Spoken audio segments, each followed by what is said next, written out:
although not featuring all that much in the previous years, it had likewise seen a busy program of overwinter building, and 5 American vessels, along with twice as many gunboats, now faced off against 5 British vessels and 13 gunboats. But unlike the situations on Lake Erie and Lake Ontario, when both sides had been evenly matched numerically, in this case the largest American vessel was the 26-gun corvette USS Saratoga, whilst the British had just completed the 36-gun HMS Confiance, giving them the firepower advantage. With a land invasion by British regulars transferred from Europe in the offing, this caused the British commander to become overconfident and sail straight at Lieutenant Macdonough's American squadron, and worse still, to do so in the face of a light headwind.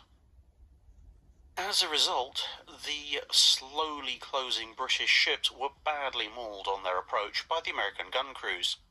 Still, the heavier weight of the British ships, and the heavier weight of their guns, allowed them to open up a vicious, if haphazard, close-range action,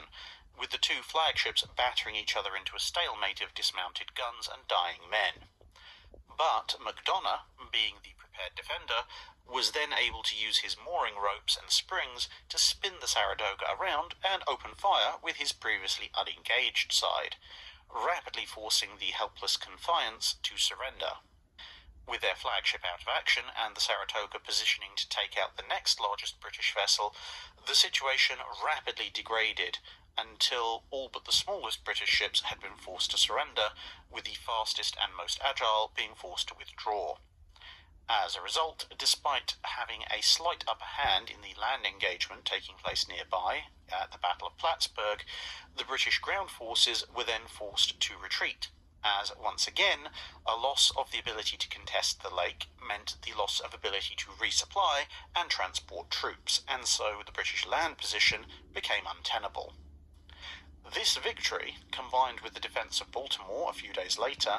left both sides without much leverage at the negotiating table, which the British had previously held thanks to the burning of Washington and the start of incursions onto US soil. Thus balanced, control of the Great Lakes would end up being negotiated to be not held exclusively by the British, but rather open to both parties, with a further treaty cancelling the construction of further warships on the lake, as well as in theory limiting their existing squadrons to 1 vessel each armed with a single gun. However, despite the end of the war, neither side was in any rush to dismantle their ships. Although the American vessels, mostly roughly finished in Greenwood, quickly fell into disrepair, the British managed to maintain their ships for a little longer, building a large stone storehouse where the rigging and other fittings were carefully kept, in theory allowing them to bring their entire lake fleet back into service in under a week. But by the late 1820s, their ships were also in disrepair, and so the war would end with Lakes Erie and Champlain in American hands, with efforts on Champlain to rebuild by the British ongoing, whilst Huron and Ontario were definitively and partially under British control respectively. All told, although both Chauncey and Yeo would attract criticism for not acting boldly enough,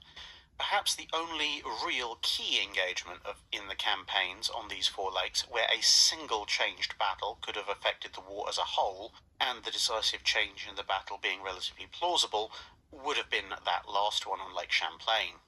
If the British commander had waited for more favourable weather or even neutral weather to commence his attack, then the negotiations at Ghent would have ended with a large column of British troops deep into the American northeastern states, which would likely have significantly changed things at the negotiating table by giving the British a significant amount of leverage. Nonetheless, the rapidly escalating arms race on the Great Lakes in the War of 1812, as well as what it achieved, remains an often less explored, but nonetheless fascinating microcosm of the larger conflict. That's it for this